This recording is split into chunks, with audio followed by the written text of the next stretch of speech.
বন্ধুরা কাঁঠাল ভাঙতেছি। কাল রাত্রে কাল বিকেলে ঘুরতে গেছিলাম। সেখান থেকে আসার সময় বাজার থেকে কাঁঠাল কিনে নিয়েছি। সুন্দর একটা কাঁঠাল, পছন্দ হয়েছে আমার। কাঁঠালটা এখন ভাঙিয়ে দিচ্ছি। আমার ছেলে একটু খাবে, স্কুল থেকে আসছে, অনেকক্ষণ হয়েছে, পরীক্ষা চলতেছে। আমি কিছু কাঁঠাল উঠাই দিয়েছে, রান্না করতে যাব। আজকে বেলে মাছ হচ্ছে, বেলে যে গুঁড়ো মাছ কালকে কিনছিলাম, সেই মাছটা আজকে রান্না করব ধনেপাতা দিয়ে, আলু দিয়ে। সেটাই আপনাদের সাথে শেয়ার করব।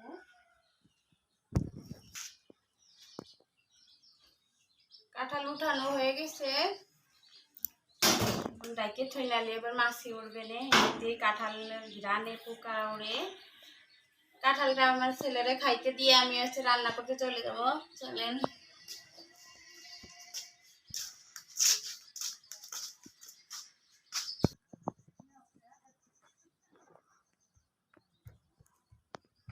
কাঁঠালটা প্রচুর মিষ্টি, ভালো লাগতেছে।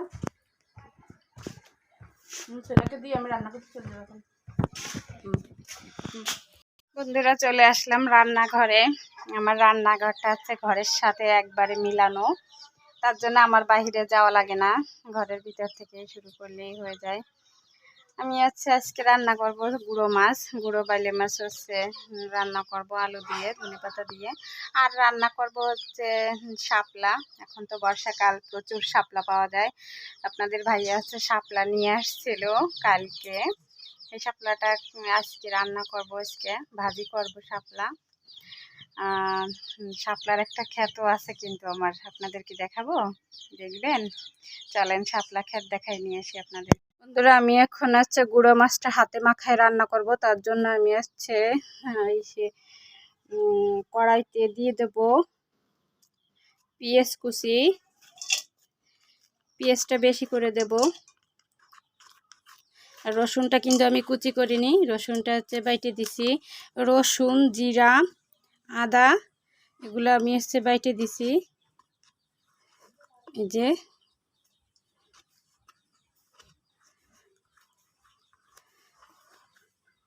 জিরা রসুনটা বাইটে দিলে আর কি ভালো হয়, সেন্টটাও সুন্দর আসে।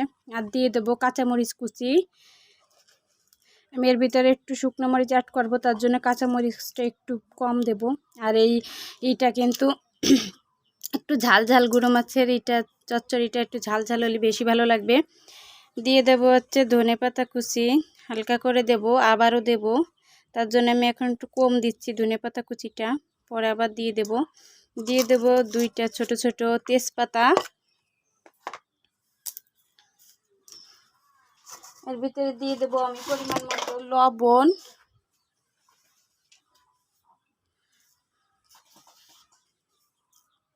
পরিমাণ মতো লবণ দিয়ে দিলাম। দিয়ে দেব হলুদের গুঁড়া পরিমাণ মতো।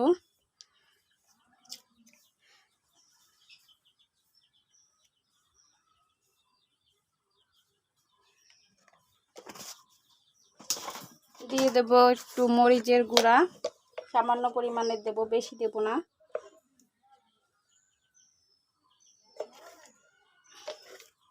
এই যে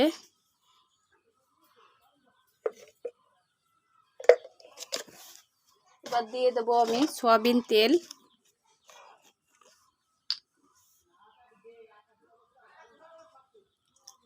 এই গুঁড়ো মাছে কিন্তু তেলটাই বেশি লাগবে। এবার সবগুলো উপকরণ হাতে মাখায় নিতে হবে।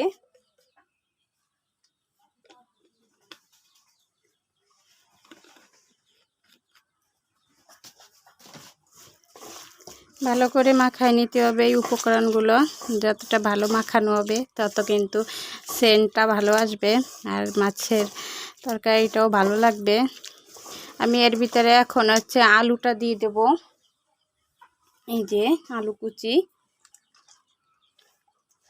আলুটা মনে হয় আমার একটু বেশি কুচানো হয়ে গেছে, আপনারা চাইলে একটু কম বেশ করে নিতে পারেন। ছোট একটা পাত্রে কুচি করে থুইছি, এই জন্য আন্দাজ পাই নাই। তারপরে সমস্যা নাই, ভালোই লাগবে। দেখেন মাখাতে মাখাতে এত সুন্দর একটা ফ্লেভার আসবে, মনে হবে যে রান্না করাই হয়ে গেছে, এতটা স্বাদ লাগবে। দেখেন এতটা সুন্দর দেখাচ্ছে, একটু দেখেন আমার হাতের দিকে, মনে হবে যে রান্না না করলেই মনে হয় খাওয়া যাবে, এতটা সুন্দর। আপনারাও চেষ্টা করবেন আলু দিলে হচ্ছে আলুটা মশলার সাথে আগেই মাখাবেন বেশি ভালো করে, তারপরে মশলাটার সাথে আলুটা যখন ভালো করে মাখানো হয়ে যাবে তখন হচ্ছে মাছটা দিয়ে দেবেন। মাছটা তো বেশি করে মাখানো যাবে না জোর দিয়ে, কেননা নরম মাছ, ছোট মাছ। এখন দিয়ে দেবো হচ্ছে এই যে বালি মাছটা, দেখেন কতটা সুন্দর, একদম চকচক করতেছে, একদম তাজা মাছগুলা। এখন বর্ষাকালে তো প্রচুর মাছ পাওয়া যায় ভেসালে, গ্রাম গায়ে যারা থাকে, আপনারাও কিনে খাবেন, ভালো লাগবে। এখন মাছটা দিয়ে আমি হালকা করে মাখাবো, মানে আলুটা যেভাবে মাখাইছি ওভাবে কিন্তু মাখানো যাবে না জোর দিয়ে, তাহলে মাছের কিন্তু চিহ্নই থাকবে না এখনই।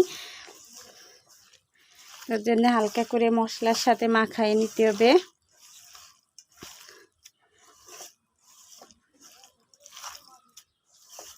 আমার হাতে মাখানো হয়ে গেছে, এবার হচ্ছে আমি হাত ধুয়ে পানিটা দিয়ে দেব।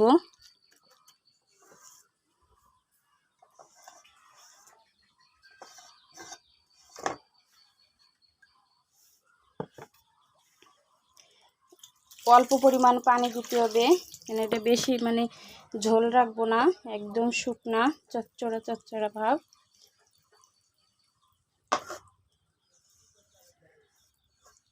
তারপরে আলুটা তো সিদ্ধ হবে, আলুটা দিয়েছি, মাছটা দেব, তার জন্য আর একটু পানি বেশি করে দিতে হবে। এই পানিটুকু হচ্ছে সব একদম শুকায় ফেলবো। বেশ আমার হয়ে গেছে, এবার ঢাকে দিয়ে জাল দিতে হবে। চুলায় জাল ধরাই দিছি, এখন হচ্ছে কড়াইটা চাপাই দেব।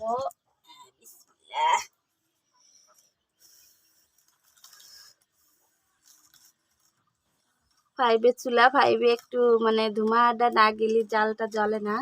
ধুমাটাই যে ফাইভে চলে গেল, আর হচ্ছে এখন আর ধুমা হবে না, একদম গ্যাসের চুলার মতন রান্না হয়ে যাবে। আমি ঢাকে দিয়ে জাল দেব। এর ভিতরে আমি করে নেব শাপলাটা ভালো করে চটকাই নেব। চলেন, শাপলাটা ভালো করে চটকাইছে, পানিটা বের করে দেব। শাপলার যে পানিটা আছে সেই পানিটা বের করে দিতে হবে। দেখবেন কতটা পানি বেরোয় শাপলা থেকে। এই পানিটা যখন না বের করেই হচ্ছে ভাজি করা হয়, তখন হচ্ছে শাপলাটা একদম মানে লোদ লোদ কিরমেরটা ভেঙে ভেঙে যায়, জড়াই যায়, মনে হচ্ছে ঝোল রান্না করার মতন এরকমের হয়ে যায়। কিন্তু ভাজি তো একটু ঝরঝরেই খাইতে পছন্দ করে সবাই, সেজন্য আমি আজকে এই পদ্ধতিটা আপনাদেরকে দেখালাম। আপনারাও বাড়িতে ট্রাই করবেন আর এইভাবে ভাজি করবেন, ভালো লাগবে। অনেক আপুরা আছে জানেন, কিন্তু যারা জানেন না তাদের জন্যই আছে এই টিপসটা আজকে আপনাদের জন্য।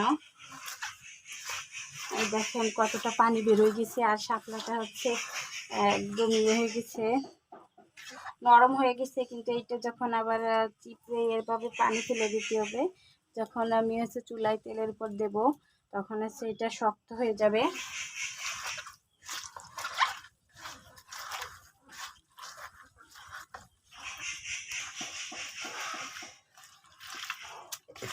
এই দেখেন বন্ধুরা, একটা কালো কালো পানি বের হয়েছে শাপলা থেকে। এখন এইটা হচ্ছে চিপড়াই নেব, চিপড়াই আসছে আবার ধুয়ে নেব।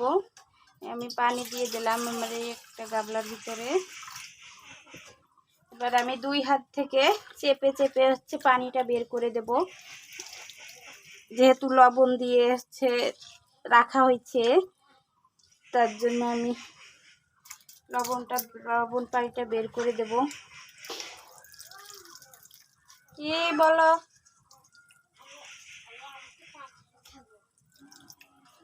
আমার ছেলের কাঁঠাল খাওয়া হয়ে গেছে, উনি এখন বলতেছে আরো কয়টা কাঁঠাল খাবে।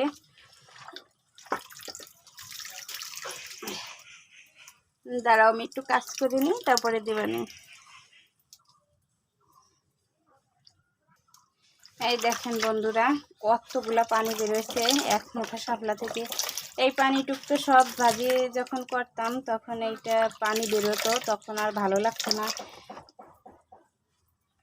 ভালো লাগছে না, দেখেন কালো কালো পানি, একটা আয়রন। এবার হচ্ছে আমি এই শাপলাটা পরিষ্কার করে ধুয়ে নেব। তাহলে তোমাকে ওই জালিটা দাও তো, ওই জড়িটা দাও। এটাও কিন্তু চেপে চেপে ধুতে হবে,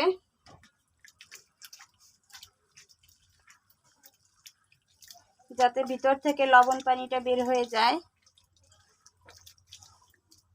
আমি একইভাবে হচ্ছে চেপে চেপে পানিটা বের করে নেব।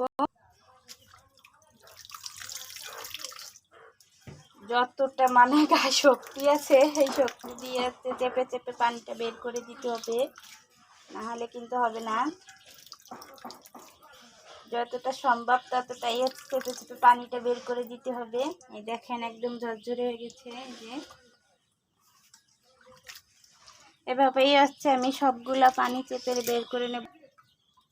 দেখেন বন্ধুরা, আমার হচ্ছে যে সবগুলো চেপে নেওয়া হয়ে গেছে।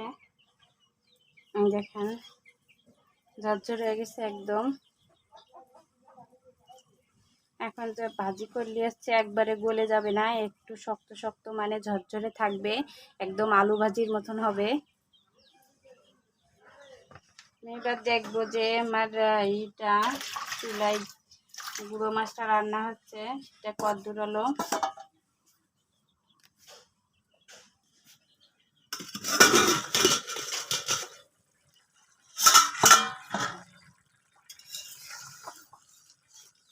বেশি জোরে কিন্তু নাড়া যাবে না, আর যদি না চান যে নাড়বো না তাহলে নাড়ার প্রয়োজন নেই, আর একটু নাড়াচাড়া দিলে ভালো হবে। এভাবে ঢেকে ঢেকে দিয়ে আমি রান্না করব, তাহলে আলুটাও সিদ্ধ হয়ে যাবে আর পানিটাও শুকায় যাবে।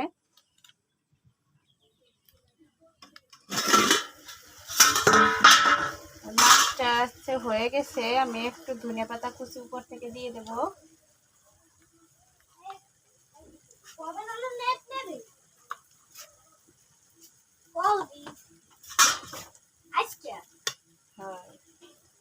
হয়ে গেছে আমার মাছের মানে চচ্চড়ি, একদম ঝোল নেই, কলাটা লেগে গেছে। এরকমেরই হচ্ছে রান্না করতে হবে। মনে হচ্ছে নামাই নেব।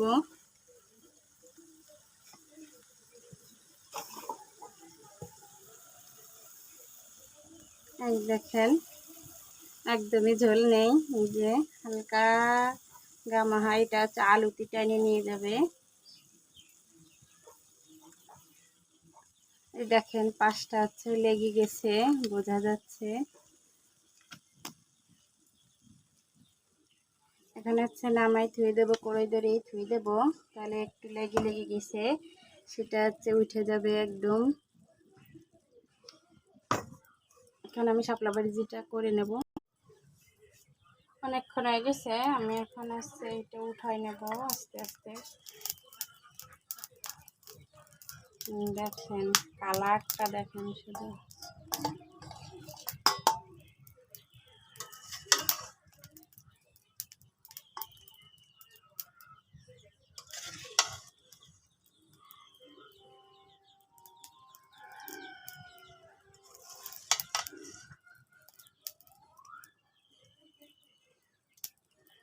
যদি কড়াই থেকে না উঠানো যেত, উঠানো লাগতো তাহলে ভালো হতো, কিন্তু কড়াই থেকে তো উঠাতেই হবে, কেননা মাটির চুলার রান্না। কড়াইয়ের তলিতে হচ্ছে কালি আছে, তার জন্য তো খাবার জায়গা নেওয়া যাবে না, তার জন্য আমি উঠাই নিচ্ছি।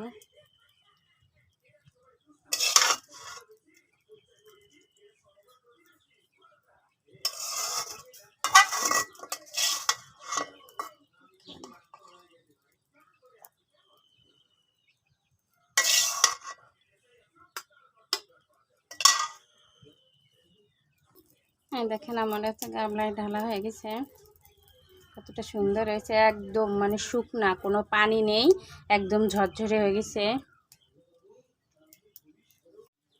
বন্ধুরা শাপলা ভাজি করবো, তার জন্য হচ্ছে কড়াই চাপাই দিচ্ছি, কড়াইতে দিয়ে দিচ্ছি কাঁচামরিচ কুচি, পেঁয়াজ রসুন কুচি, দিয়ে দেবো তেল, জাল পেঁয়াজটা হালকা ভাজে নেব।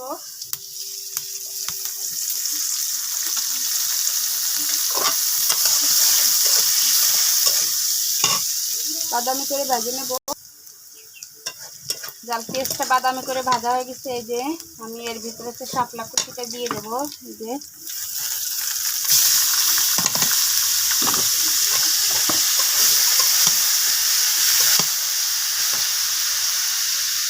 এদিকে দিয়ে দেবো পরিমাণ মতো লবণ। লবণটা একটু কমই দেবো, কেননা লবণ দিয়ে মাখিয়ে রাখা হয়েছে। দিয়ে দেবো পরিমাণ মতো হলুদের গুঁড়া।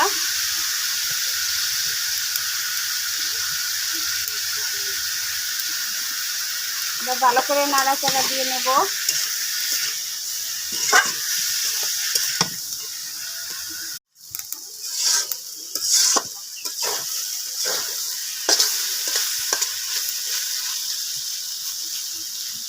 আর কিছুক্ষণ আছে নাড়াচাড়া করলেই আছে ভাজিটা হয়ে যাবে। শাপলা ভাজি, শাপলা ভাজি করতে বেশিক্ষণ সময় লাগে না, তাড়াতাড়ি হয়ে যায়।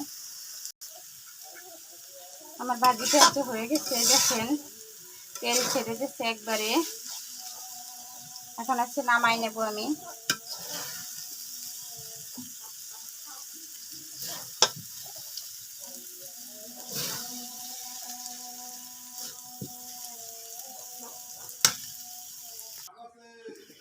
এই যে আমার ভাজিটা করা হয়ে গেছে, দেখেন একদম ঝরঝরে একটা শাপলা ভাজি।